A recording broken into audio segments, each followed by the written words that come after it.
Good morning, everyone, and welcome to the last day of the business skills training. We are now starting with today's session, and I'd like to welcome our presenter, Graham, back to today's meeting. Good morning, Graham, and welcome back. Hope you're having a good day today. Yes, good morning, Anisha. Good morning, everybody.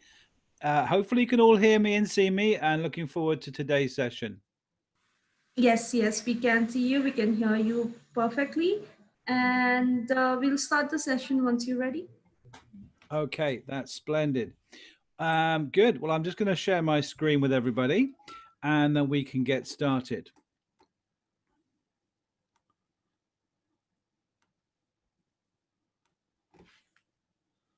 Okay, so the first thing we do, of course, in a moment, we're going to review some of the questions and the quiz from yesterday. But today's session is all about this strange phrase called customer-centric. It means building a customer-focused organization, a customer-focused team, or a customer-focused department. And this is a fairly modern idea, happened in the last, I suppose, 10, 15 years. But in the last 4 or 5 years, it has become extremely important. And you'll see why and how as we go through the session. As always, I will be running a question and answer session at the end of both the first and the second session. So please, as I go through, if there are topics or points that you're not clear on, please ask for clarification. Or if you have a question you would like to ask for me to focus on, please do so. Anisha and the Knowledge Hut team will be reviewing these and selecting the representative ones at the end of each session. So we're going to take a break in about 1 hour, 15 minutes, as normal 30-minute break. So let's get started.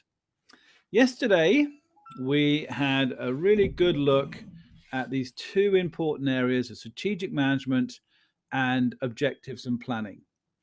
Let's see how much you got right from the quiz I gave you at the end of that session. So, a strategy focused organization will probably use almost certainly some form of balanced scorecard to connect that strategy to their day-to-day activities. They will all have a vision and a long-term goal, but it's only the balanced scorecard will allow them to deliver day-to-day improvements and objectives. Number two reasons to implement the balanced scorecard. It links goals to actions, answer A, and B, ensure better joint working, particularly between the different departments such as accounting, HR, operations, and customer service and sales. Number three, there are 4 elements. The one missing in my list is, of course, learning and development, also known sometimes as HR and training. It's about growing your skill base within your organization or department. Number 4, each element of the balanced scorecard has 4 sections.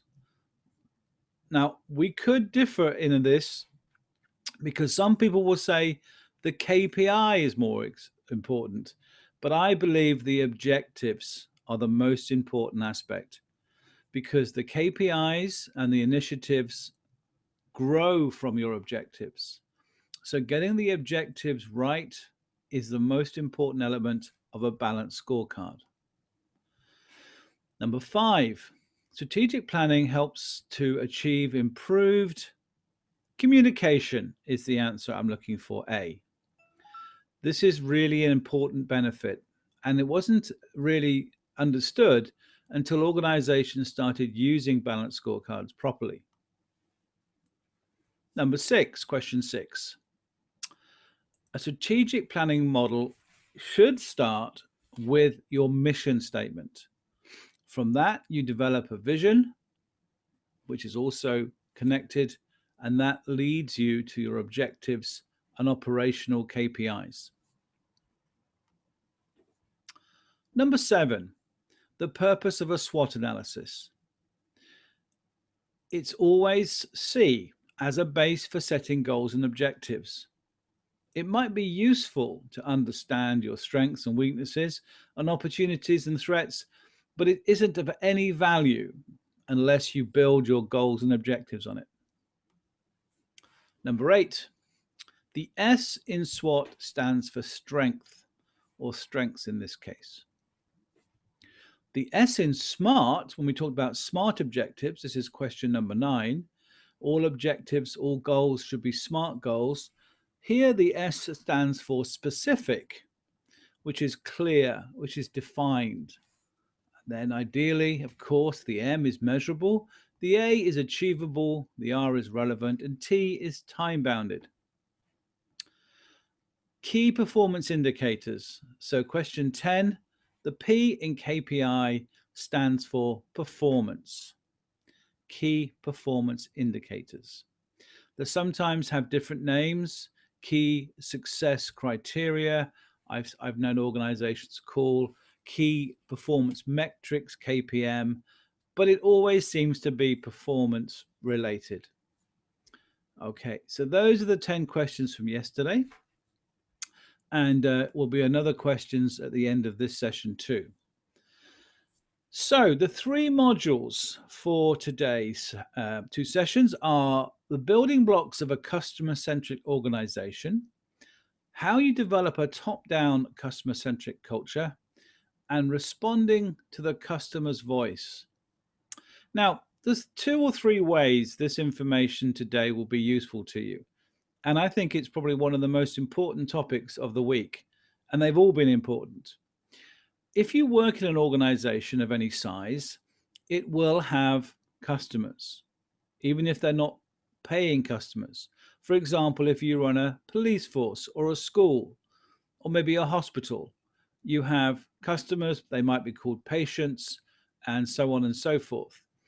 But the understanding of how to deliver customer-centric service is important.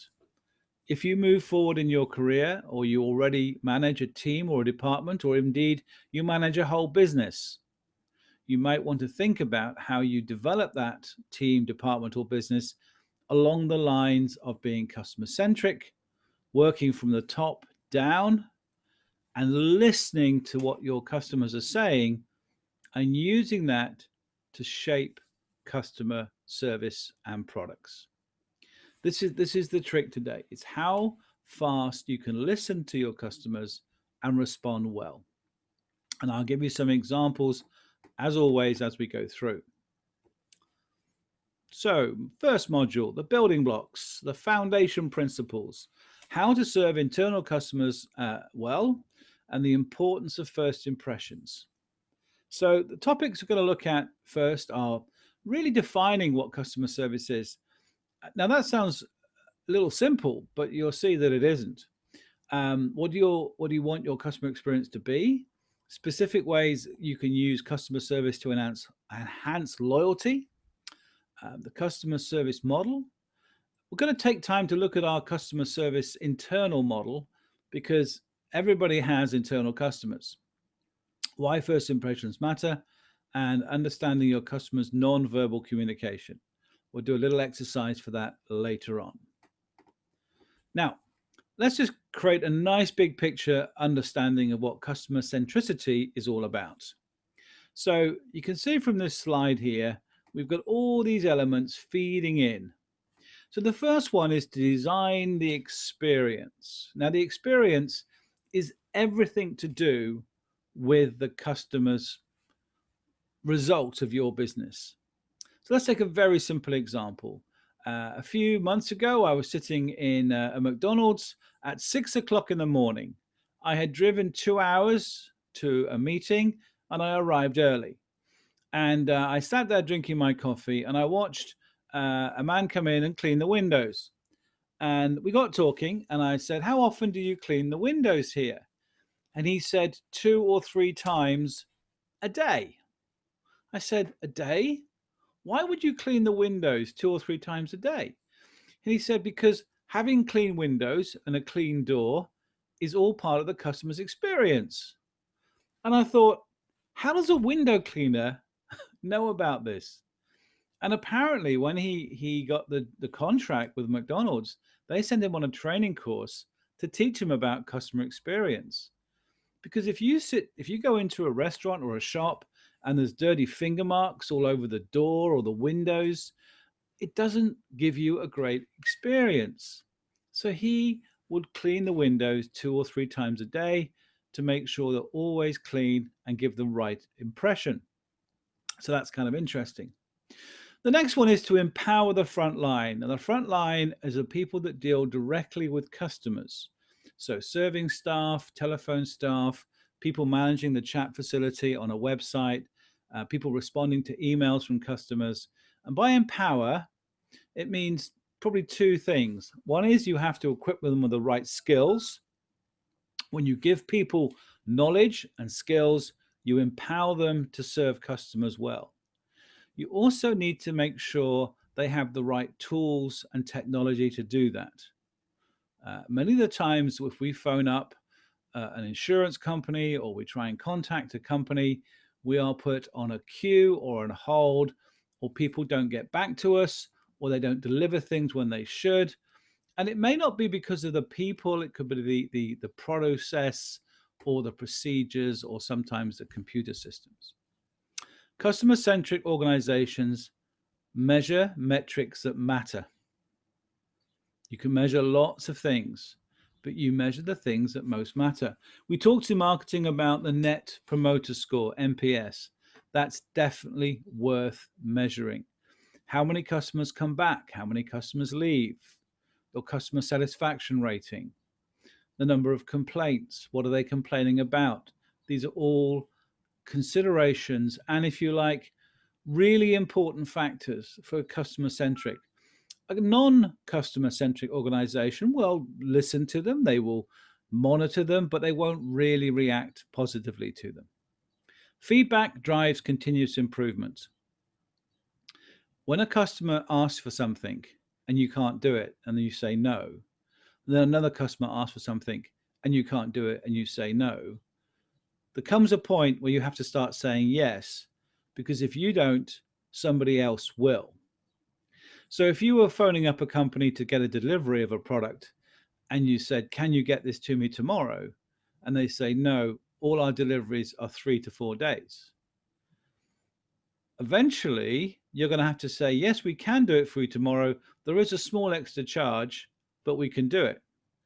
So always listen and then respond to change your business when the customer voice gets loud enough. Going across to the other side, the customer-focused leadership. So leaders have to know what customers want, what they look like, what they smell like, and how they act and interact.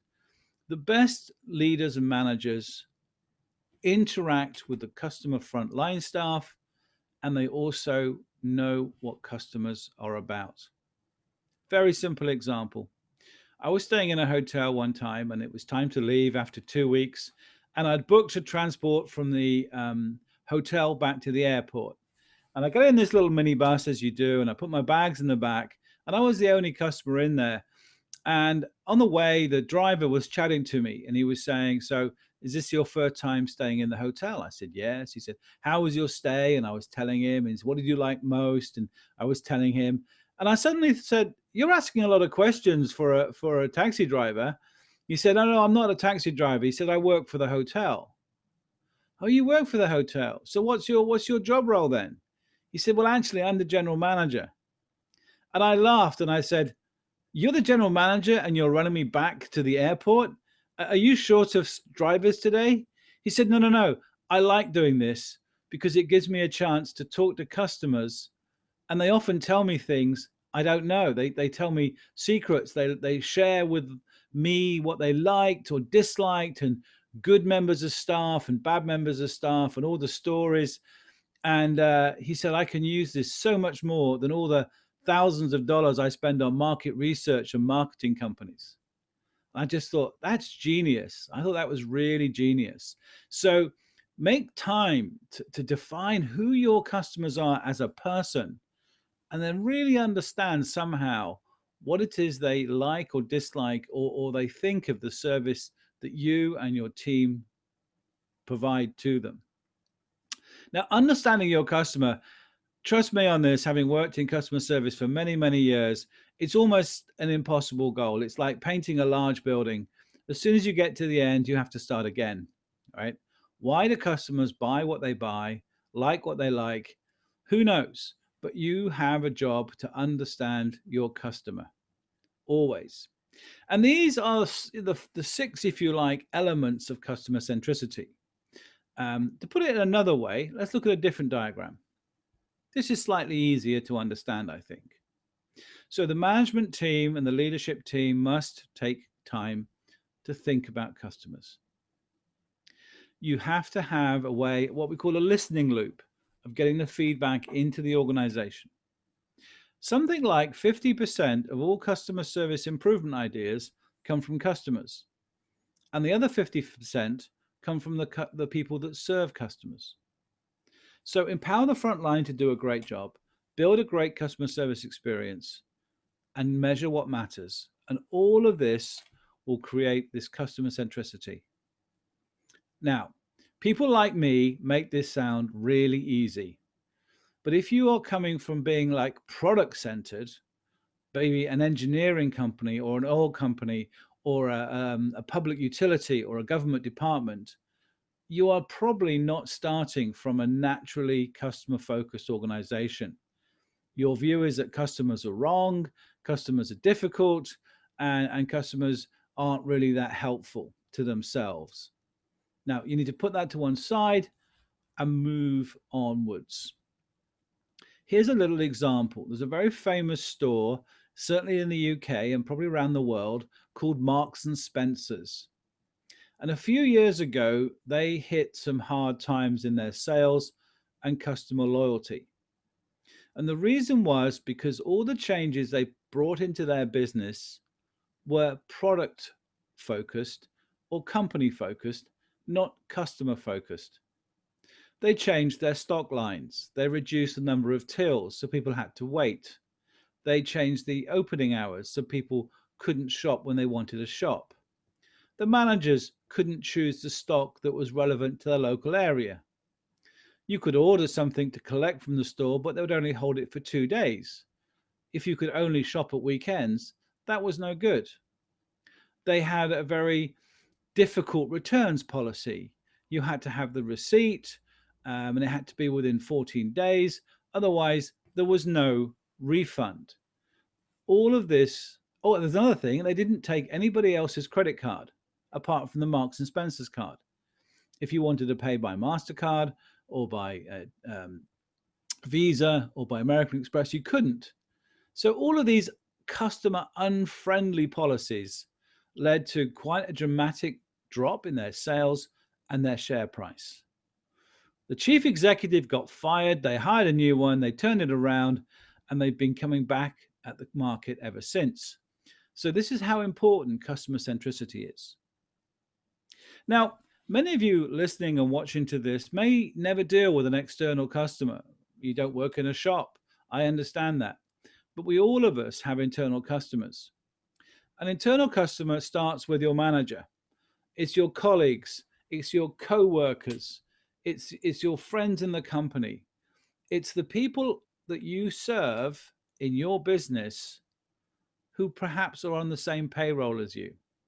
So if I worked in an IT support department, the people contacting me are other employees and managers, but I need to see them as customers.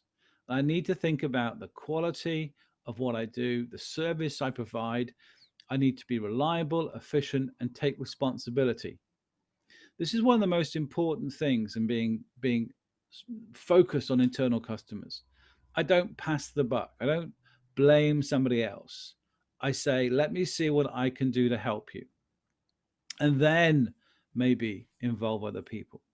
So internal customer service is the starting point for becoming customer centric. For example, a maintenance department in a large company, that's internal customer service. The HR department, you manage people's holidays, you arrange for their payroll, you sort out their tax, you arrange benefits for them, changes to terms and conditions, You help managers with recruitment and employment issues. You serve customers, trust me. But maybe some of the examples outside of the organization you maybe haven't thought of. A tool manufacturer, or maybe having vehicles and vans serviced. These are very technical areas, but they all involve a customer-centric approach. And I'll use those a bit later on as we go through. So in summary, customer-centric means valuing customer feedback, creating a positive experience for a customer on a consistent basis, adding value, and defining what customer service is, which is what we're going to do now. One of the things I've developed over the years is a model which says when a customer contacts you or your organization or department, they only want two things. They want a solution to a problem or maybe an answer to a question, but they also want to be made to feel special. And by special, I mean valued and important. So you phone up to get your car booked in a garage for a service, or maybe something's not right with it. You want that fixed. That's number one. Number two is you want to be made to feel like an important customer, not just another customer or a customer that doesn't matter. The same is true if you phone your HR department. There's something you don't understand about your payroll this month, and you would like someone to talk to and explain it. That's the problem you want solved. But you send them an email or you leave them a voicemail. You don't want to have to keep chasing them to get back because that's frustrating and it doesn't make you feel valued. So the research has shown us there are 7 things that you build into your customer service model that will make customers feel special. The psychology is quite interesting. Even if you can't solve the problem, if you make a customer feel special, they will still be satisfied and they will still be loyal. If you think for a moment of a business that you like because of their customer service, and you may go back regularly, or a customer service experience that has stopped you from working with a business or company where you've not been impressed and you found it disappointing. Interestingly, this doesn't have to be the normal shops and hotels that we all expect. I had a very positive customer service experience a few years ago when I needed a new passport. I thought being a government department, it might be a little slow, a little unfriendly, and a little bit unhelpful. Nothing could be further from the truth. The government has created a very customer-centric passport administration team. I was completely blown away with how easy, friendly, and impressive their service was. I managed to get my passport in a matter of days as opposed to weeks, which was my expectation. I even got a phone call after I'd collected my passport to make sure everything was okay and to ask me for some feedback on anything that could be improved. This was a sort of gold star, 5-star service I might expect from a luxury hotel, and it was a passport office. So my thought is, if they can do it, anybody can. And they actually ticked the box for each of these 7 things. Not only did I get a new passport, they did all these things I'm going to talk about now. Now, these 7 are speed and time, personalization, exceed expectations, competence and courtesy, information, attitude, and long-term follow-up. The more observant amongst you will notice that they spell the word special. This is a nice way of being able to remember these 7 things. So when you go back to your workplace in the next day or so, I appreciate you've got a couple of days off now. I want you to think about how you personally can use these 7 elements, these 7 techniques, if you like, to improve your service experience for your colleagues, your co-workers, and your manager. So the first one is speed and time. Fast action always secures trust. You need to be easy to work with and do not keep customers waiting. A research study I read recently, they tracked success rates of people inquiring on internet customer inquiry forms or clicking on send me more information tabs on websites? And how well did those inquiries turn into sales or customer satisfaction? And interestingly, one of the most important determinants was how quickly the company or the person responded to that email or message. And literally, we're talking, if they responded within a few minutes, there were 2 or 3 times the level of sales or high level customer satisfaction. Amazon do this really well. Everything on the site is quick and easy to find. Being easy to work with is really important too. And this is particularly important in internal customer service. Now, sometimes you have to keep customers waiting, but try and minimize that as much as possible. Offer people the choice of being phoned back rather than keeping on hold.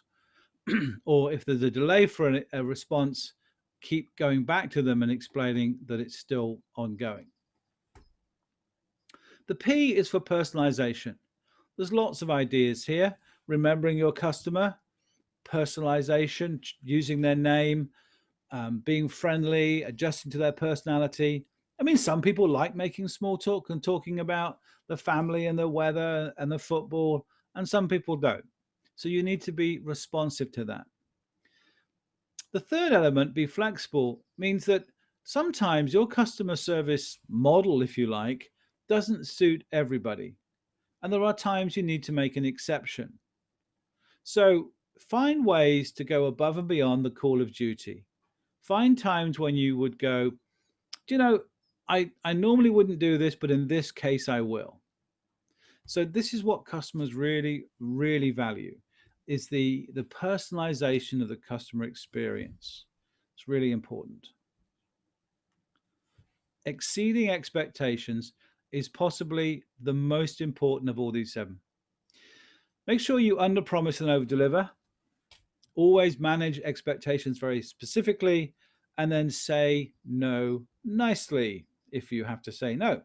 Let me give you an example. Over the years, and particularly the last few years, the growth of online marketing, the online purchasing, has led to a lot more sophistication around deliveries. So I can be sitting at home and I order something online, and the next day it will be delivered, and I get a text message that will come through and say, Mr. Roberts Phelps, your delivery will be with you between 10:33 and 11:33. And sure enough, at about 10:45, there's a knock on the door, and there's my delivery. And this is what we've come to expect. So now we have to meet that expectation. A few years ago, if you'd ordered something and you contacted the company and you said, can you tell me when it will be with me, when it will be delivered? And they say, well, morning or afternoon, that's the best I can do. So the messages here are that we need to give very clear and specific messages. Getting back to you as soon as possible, later in the week, sometime tomorrow, too vague. And if we set a promise, if we set a time, we have to make sure we can beat it. So if I'm thinking to myself, okay, somebody needs a call back, I'll tell them 3 o'clock. I have to make sure I do it by 2 o'clock. So always build in a safety buffer so that you underpromise and overdeliver. This happens a lot. Those of you that may in the old days, and will do again, I'm sure, fly a lot. You know how it is? You get on an airplane and you sit on the tarmac for maybe 15, 20 minutes, half an hour. You're late taking off. You get in the air, and a few hours later, you touch down at your destination, and the pilot comes on and says, ladies and gentlemen, I'm very pleased to announce we're arriving here a few minutes early. And you think, hang on a minute. They always arrive a few minutes early, but we were late taking off. That's because airlines understand one really important principle. Nobody measures how long a flight is. They measure the time it arrives compared to the time it was promised to arrive. And they add between 15 to 25% to the journey time so they can underpromise and overdeliver. So it works.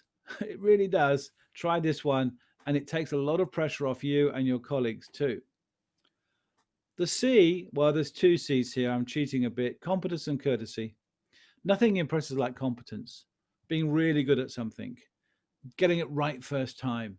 It takes a lot of work and effort and energy, but also manners and politeness, courtesy. Please, may I?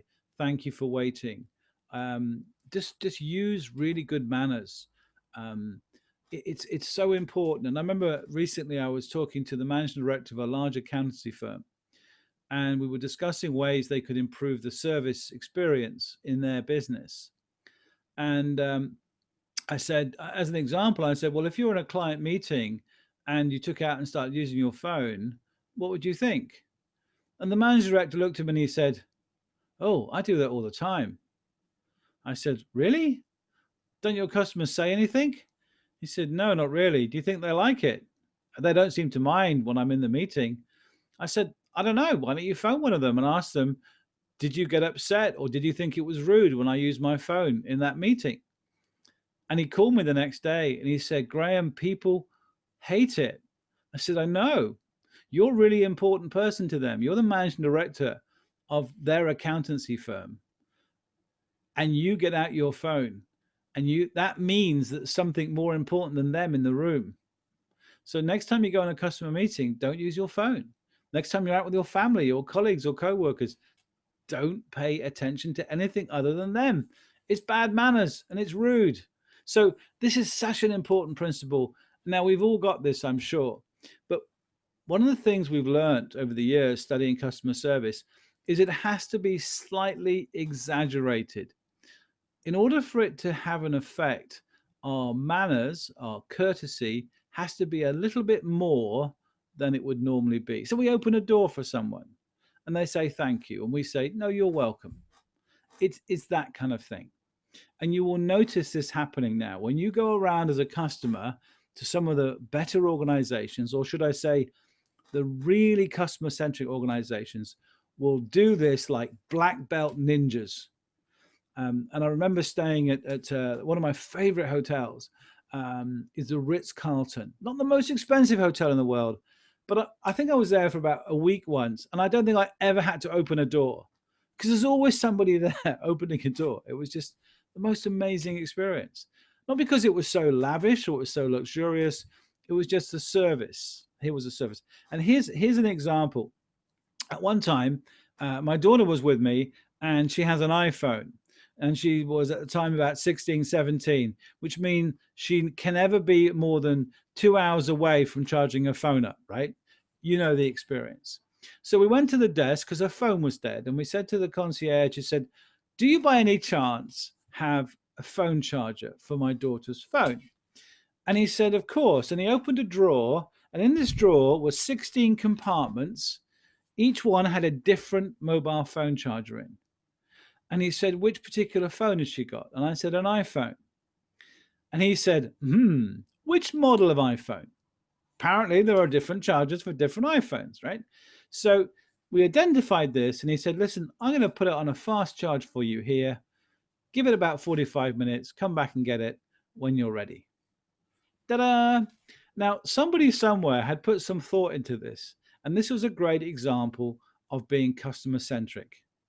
If a customer asks, have you got a mobile phone charger I can use? If you have to say no, make sure that next time somebody says, do you have a phone charger? You can actually say yes. And I use this just as an example, and I'm sure you can customize it to whatever you do. Information is important. Make sure it's clear and it's simple. Make sure your website is easy to navigate. The information on it is open and easy to understand. Try and avoid jargon and densely packed text. You may have noticed yourself as a customer, websites, shopping sites are getting simpler to use with less and less text on them. So it's really important to make sure that customers can find information quickly. Attitude is one of those strange things that everyone talks about, but no one can really define. It does make a difference. And we know the difference between a sort of like a positive attitude waiter and a negative attitude waiter. But as a technique, whenever you have to say what I what you cannot do, and the same sentence say what you can do. I'm afraid I cannot meet with you today, but what I can do is arrange a meeting tomorrow morning or Tuesday morning. So this approach will always end a sentence with a positive, which the customer will see you as part of the solution and not part of the problem. And always try and make every customer feel important, because whilst every customer is important, they have a psychological need to feel like the most important.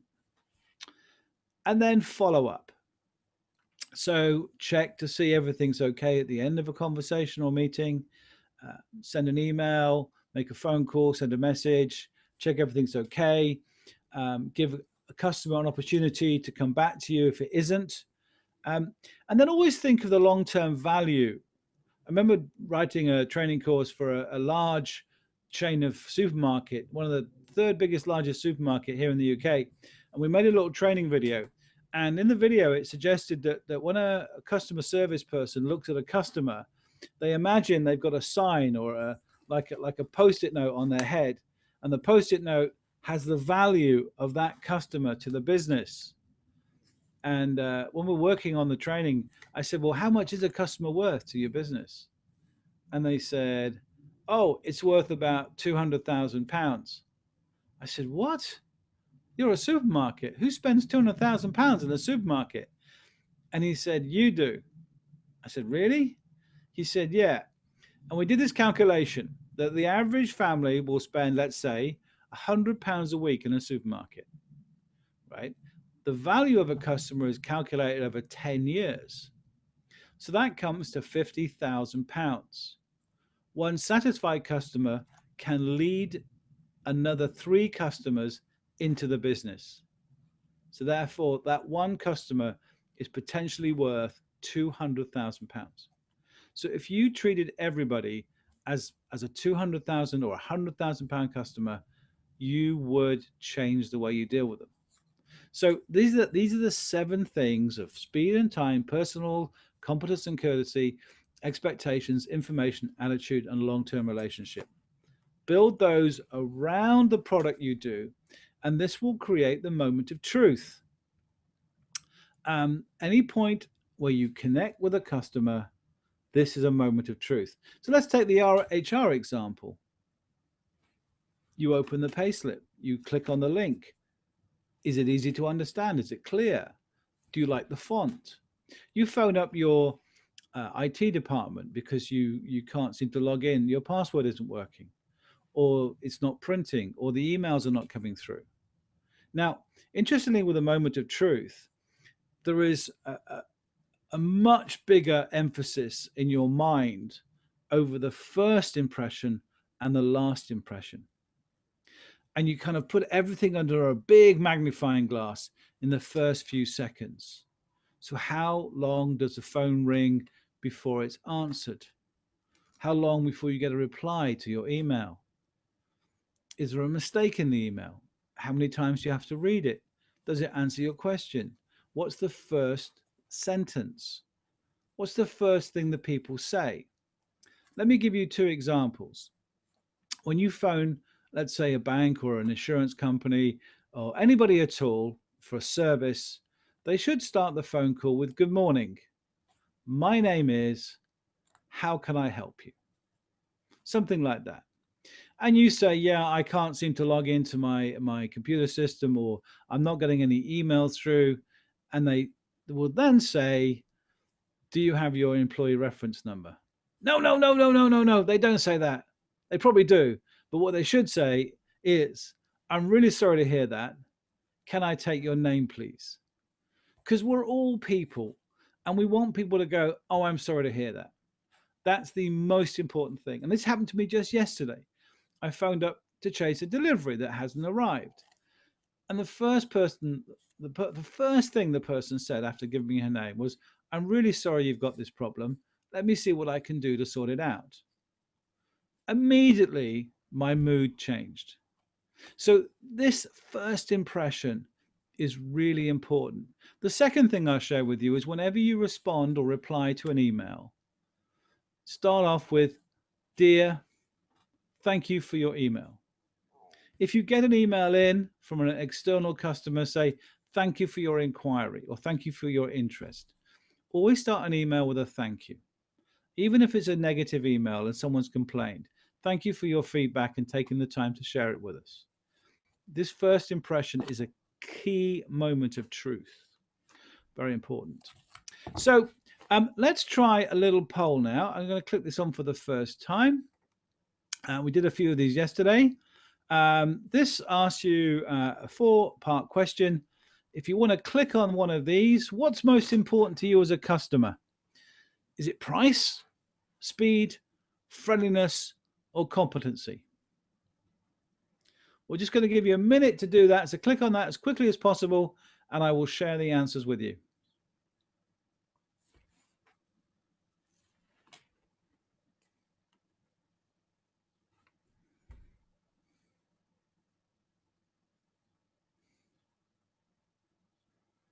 Okay, that's it. Keep going. When you're a customer, do you like good pricing, special offers? Do you like things quickly? Are the people more important to you? How friendly and nice they are? Or do you just want it really efficient and quick? Get it done, get it over with, get on with it. Oh, it's quite an interesting mix here.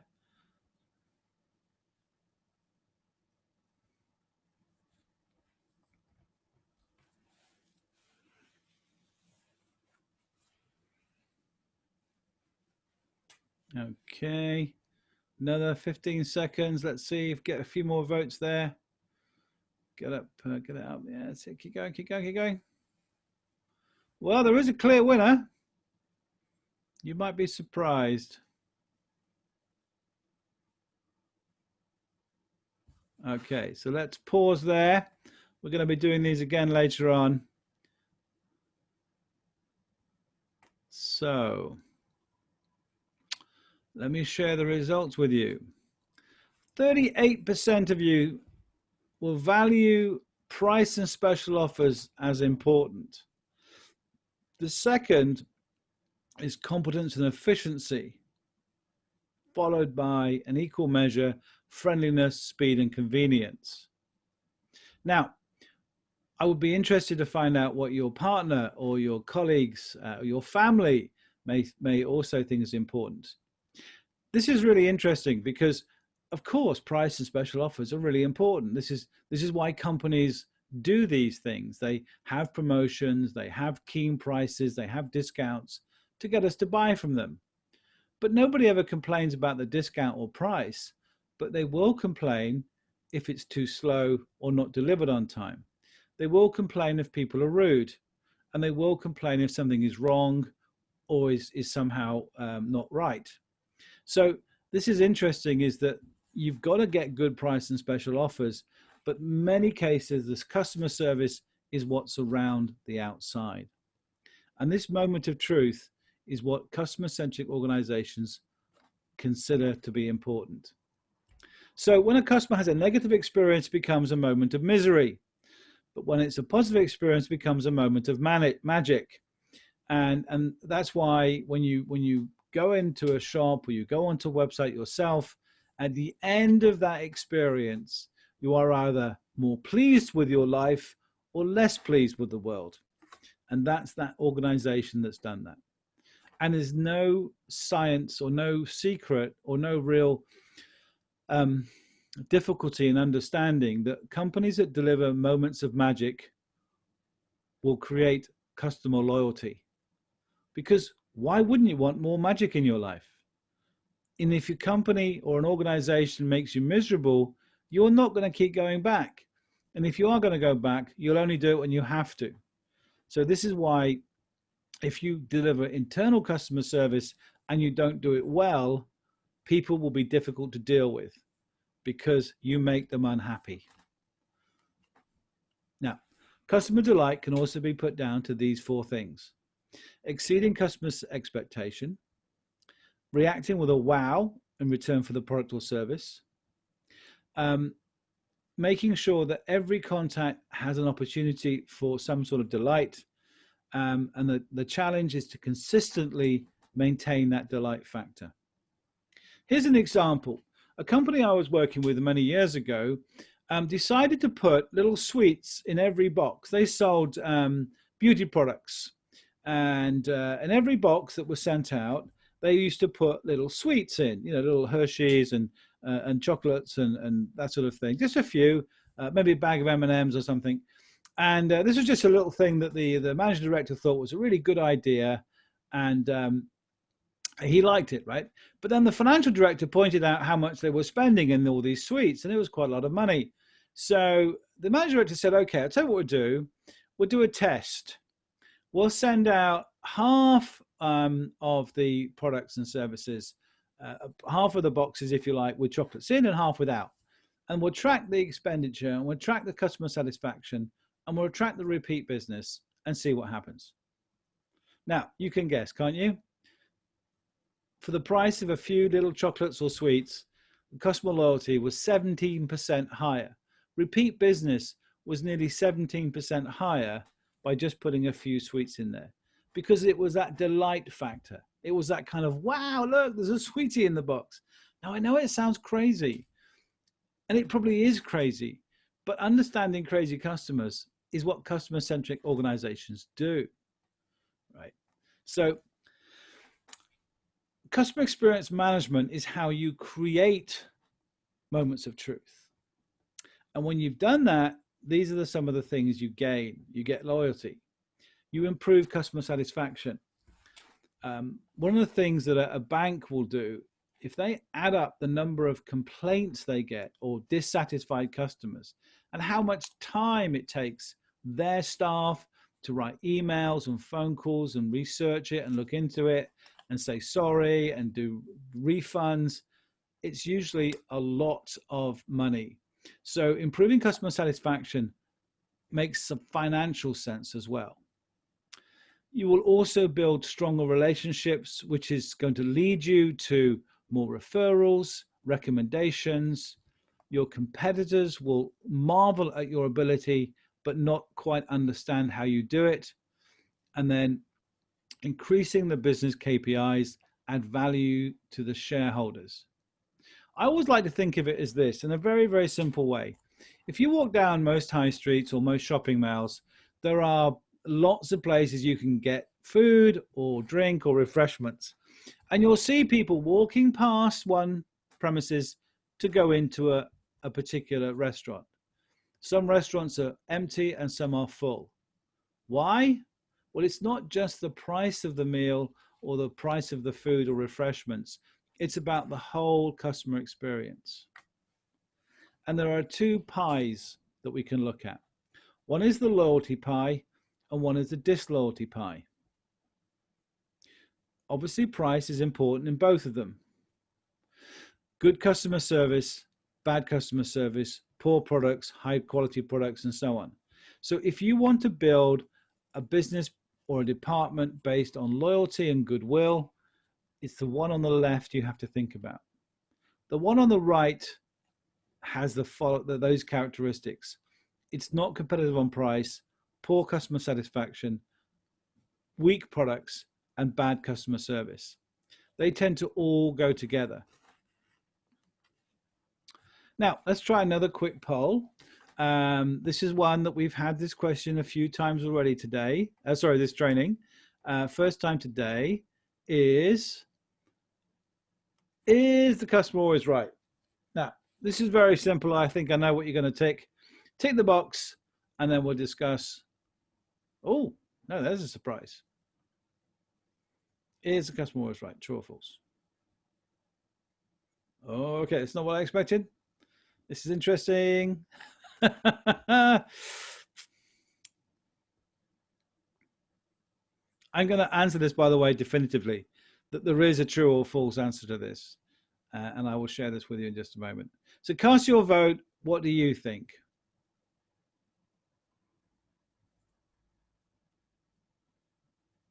Customer is always right. Another few seconds.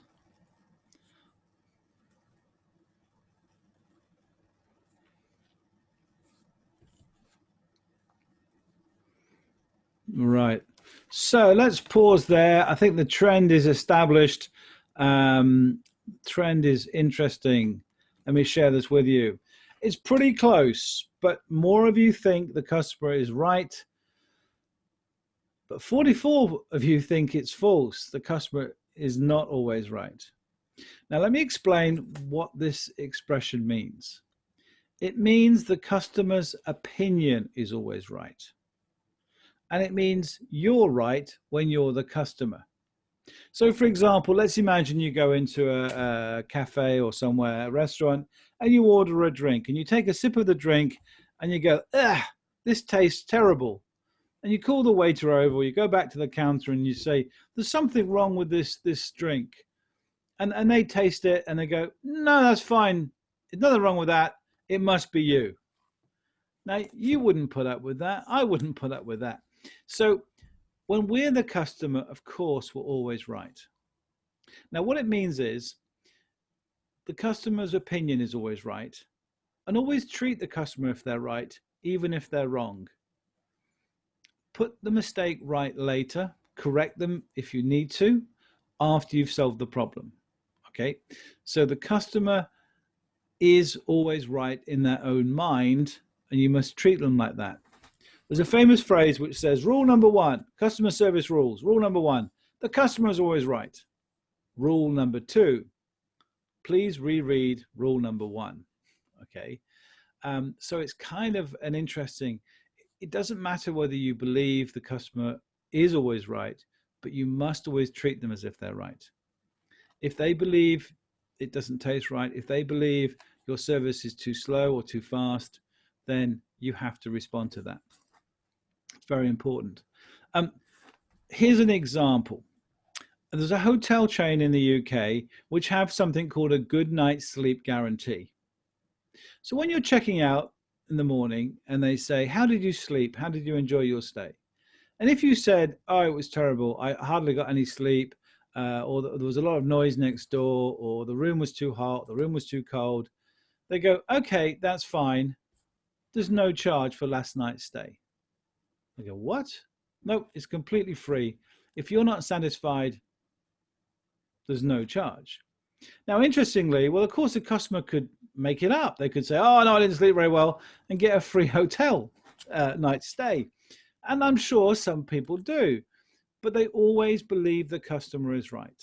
If the customer said the room was too hot or too cold, or the mattress was too hard or too soft, they're right. And this is the mindset, Now, practical exercise. Let's have a look at this, okay? Please remember to keep sending in Q&As if you have any. We're covering a lot of information here, and I want to move on so we cover everything. This is a very classic study that was done, and it says, okay, some customers disappear, some customers leave the market, they stop buying the product or service you have.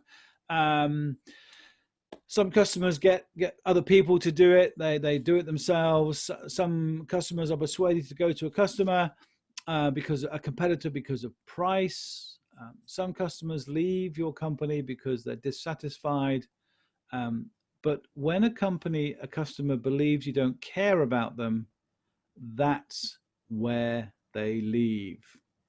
So the exercise I would like you to do as a follow-up to this training is I want you to do a list. I want you to do 2 or 3 lists. The first list is companies, organizations, or websites where you go to frequently as a customer.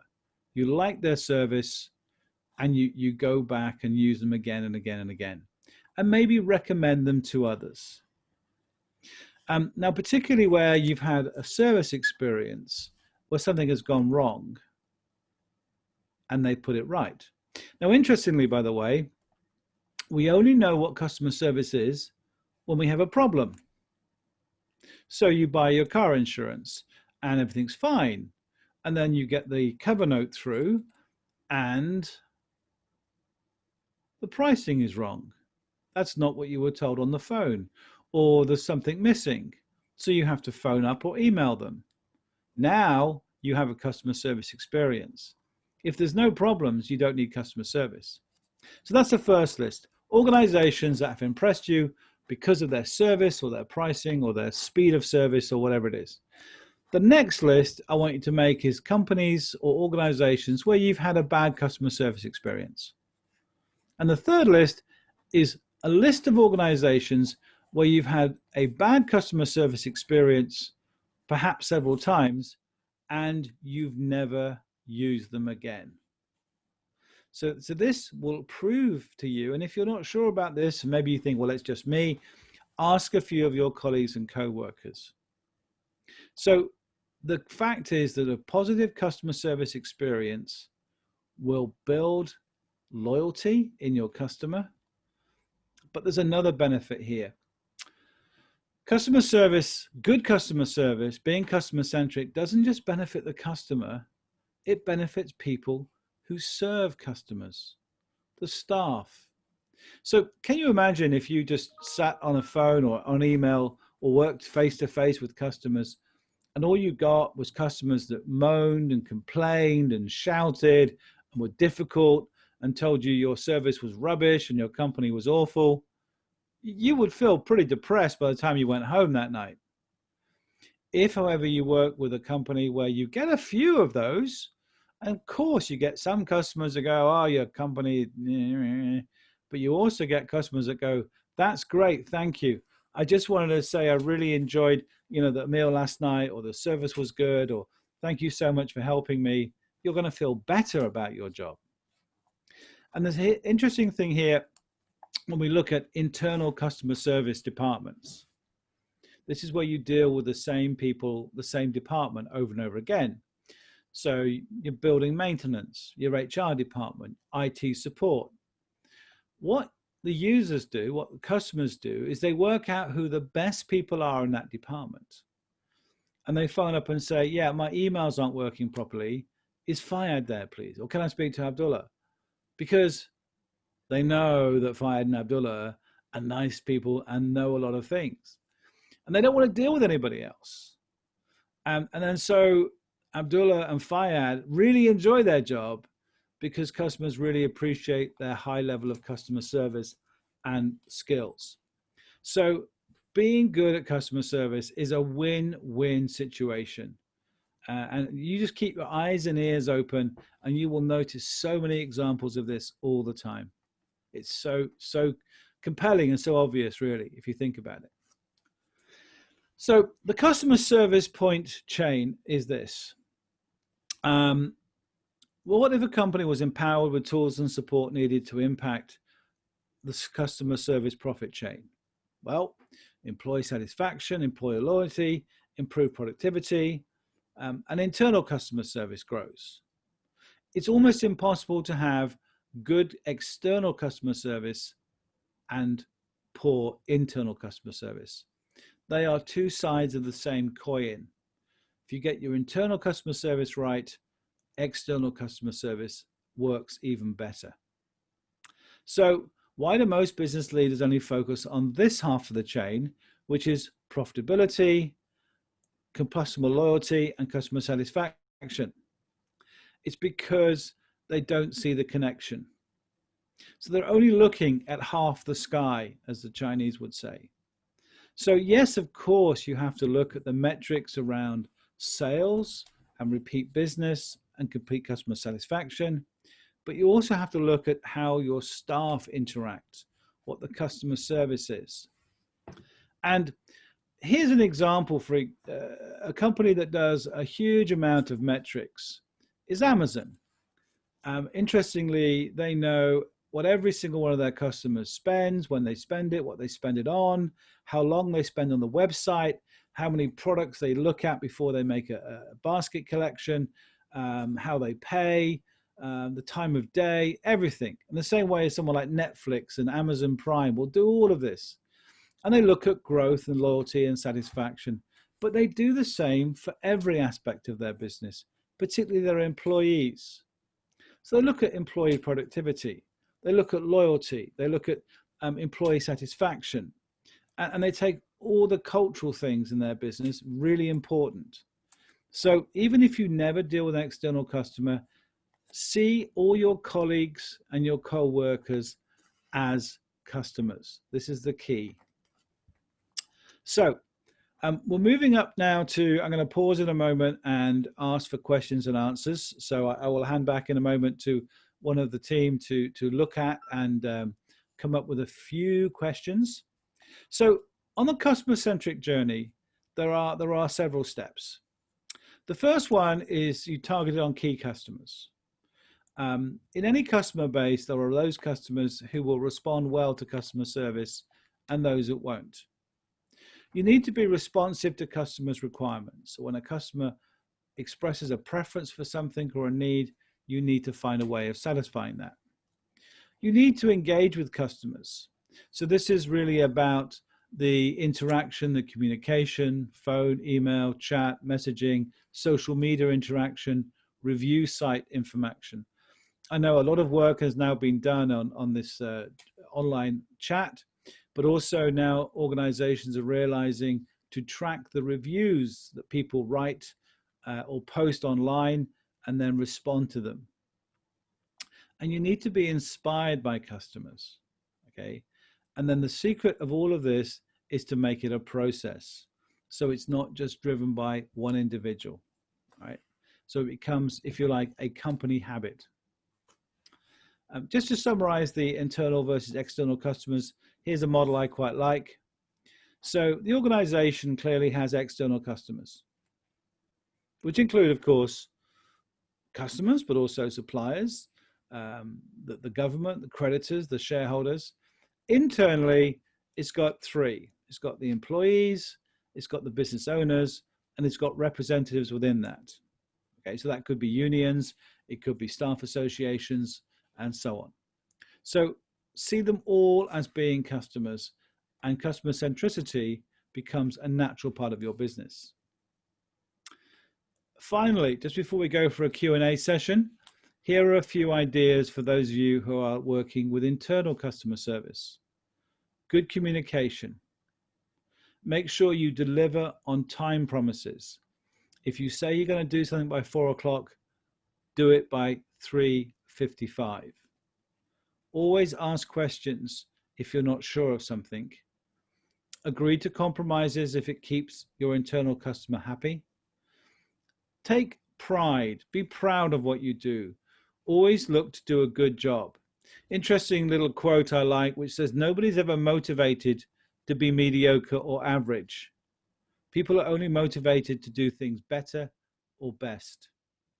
Show respect to everybody, even if they're rude to you, you're polite to them. And make sure that where there's a disagreement, you settle it peacefully. Don't rise to the argument. Resolve the issues. These are the tips for customer service. So let me pause there for a moment. I'm going to turn my slides off for a second, go back to the camera, and I'd like to just invite the team there to select a few questions that people have sent in. I see there's quite a few coming in, and I'll do my very best to answer them before we go for our break. So, Anisha, yes, hello. Yes, I have picked out a few questions for you, and today we received a lot of good questions, so it was a little difficult for me to pick out the right question for you. Okay. So the first question is from Ibrahim Saidi, and he wants to know, how can you sustain and maintain exceeding expectations, especially for regular customers? Yeah, that's a very good question. How can you sustain it? Because I think I understand what you're saying. If you do a really good job, people expect it next time and next time, and therefore, it becomes compelling. I think the answer will be, in so many ways, this is the answer to so many of these things, is make it a process, not a matter of personality. So exceeding expectations could be something I do really well as a person. And I add a safety buffer, and I'm just a little bit more friendly and helpful than my colleagues. But I need to make it a process. I need to make it something that everybody does. And I write it down into sort of a customer service best practice guide. And so I'm always honest with my customers about potential delays or things maybe not happening, but I always then try and beat that and achieve over and above. I think one of the things I know organizations do is they have what they call customer service champions. And they find the people who are really good at customer service, and they give them a sort of a second role in the business as being a customer service champion. And their job is to go around and maybe coach and mentor other people who are not so good. So for example, and it's always the details, by the way, they have to capture. If people are not managing expectations properly, then they can go in and help to show them how to do that. So here's a way I'm thinking of this, an example. If people are going, yeah, okay, I'll get that to you first thing tomorrow morning. Now, if someone had said first thing tomorrow morning to you, what time would you expect it? So you need to give a time. I'll get that to you between 9 and 10 o'clock tomorrow. And it has to be there by 9:10 or 9:15, not 10:15. Okay. So this little champion person and this little process would be a rule that would say always give a time, give a range of times, and make sure you can achieve it. The opposite is if somebody comes in the morning and it's 9 o'clock and it's not arrived, you're going to phone or email, and now you're just making more work for everybody. So I would say, first of all, create the process, write it down into a customer service manual, a series of rules, and then maybe have a little kind of customer service champion or two whose job it is to make sure that expectations are met and always exceeded. And the Net Promoter Score, by the way, is a great way of asking people if we exceed their expectations. People will not recommend you or use you again unless you've exceeded expectations. Okay, good question. I like that. Another one, please, Anisha.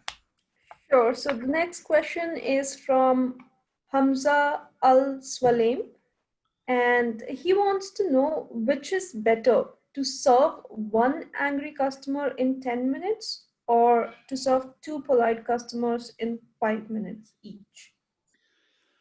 Okay, one angry customer or 2 polite customers. Right. I would say that the angry customer would be the one that will give you the best return of your time. The nice, polite customers will probably be loyal anyway. The angry, when people complain, when people are angry, they are doing it because they want to stay a customer, or it's a payback for the bad service that you as a company or division have given them in the past, and they can't change their service provider. Let me explain. If I work for a company, my HR department does my payroll. I cannot go anywhere else for my payroll. If I find you difficult to deal with, if you're not very helpful, then I'm going to be a bad customer. I'm going to be bad tempered when I deal with you. Now, you can turn me around and I will be more loyal and I will be satisfied and I will say nice things about you and I will come back and spend more money if I'm an external customer. So I would say be very good at managing difficult customers well. Clearly, the positive customers are important, but I would spend an extra amount of time if I had to on difficult customers. What they call customer churn, losing customers, is expensive. It costs between 4 to 6 times more to win a customer in time and money than it does to keep one. So if you think you're going to lose a customer, take the time and effort to turn them around. So it's probably not the answer you want. I know we all like to deal with nice, happy customers, but the difficult, complaining customers are really saying, work with me and I will become a positive, loyal customer. Okay, so that's my view on that one. It may depend, of course, on who your customer is, for sure. Okay. By the way, one last point on that, and for you, next question, is sometimes your best customers are the most difficult. You just talk to an airline.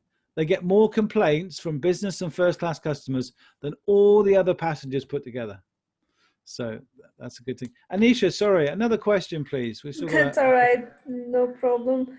Okay, so the next question is from Ahmad Al Abbas. The question is, given that Amazon is an international e-commerce company, do you think their customer service varies slightly depending on the country, or do you think they always keep their core values of being customer-centric? Okay, very good question. In my experience, they keep their core values, and I've dealt with Amazon in 4 or 5 different countries. They have a very, very similar model across the world, to the point where a couple of years ago, my brother lives in Tokyo, and I wanted to send him a gift from Amazon Japan. I thought this is a really clever idea, and I went on the Japanese website. It's all in Japanese. I couldn't understand a word of it. So what I did is I got the UK website and the Japanese website open side by side, and I clicked through, click for click, and the clicks were exactly the same, in exactly the same position on the website. And I went through and I picked the books, I put them in the basket, went to order and paid for it, all on the Japanese website. Now, interestingly, the service model is the same around the world. If you get the wrong product or it arrives damaged, they replace it immediately without question, free of charge. While you're on the phone, they send you a label, you print it out, they arrange for a collection, they will dispatch the replacement model without you having to resend the other one back. You have a 30-day returns policy without question. You don't have to give a reason. They ask you for a reason, but you can say other and you still get your 30-day policy refund. So it's universal across the world as far as I know. And I think that's because they deal with these 7 things of customer centricity, which are so important. Yeah. Okay. Good question. I would suggest you do the same, by the way. You whatever your business is, however big it is, you try and make your customer policies absolutely universal. Yeah. Okay. I think one more question, Anisha, and then we'll close for the break. Sure. Absolutely. And thank you for answering the previous question. Next question is from Kumail Alava. And his question is, what to do if a customer is extremely sharp and intend to abuse customer service of an organization to get benefits? Okay, now what do you do if customers are particularly sharp or tricky and try and abuse your service model to get things for free or whatever? Okay, I think the important thing is you mustn't allow the 1 or 2 bad apples to spoil the whole orchard. Yes, of course, people like Amazon, they'll say it hasn't arrived and it has arrived and they get another one free. You would need to be able to track and find those and then politely say, I'm sorry, I can't refund it in this case. But many times that number of customers is very, very small and they will eventually disappear. So my view is find a way of identifying those perhaps and not allowing them to purchase from you or use them again. But it will, I think, in most cases be a small percentage, and the value, the gain from delivering those kind of customer service things will pay back. Here's an example. I saw a survey about online shopping sites.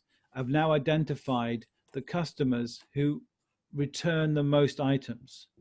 So they're buying things, they return them. They buy them, they return them. They buy them, they return them.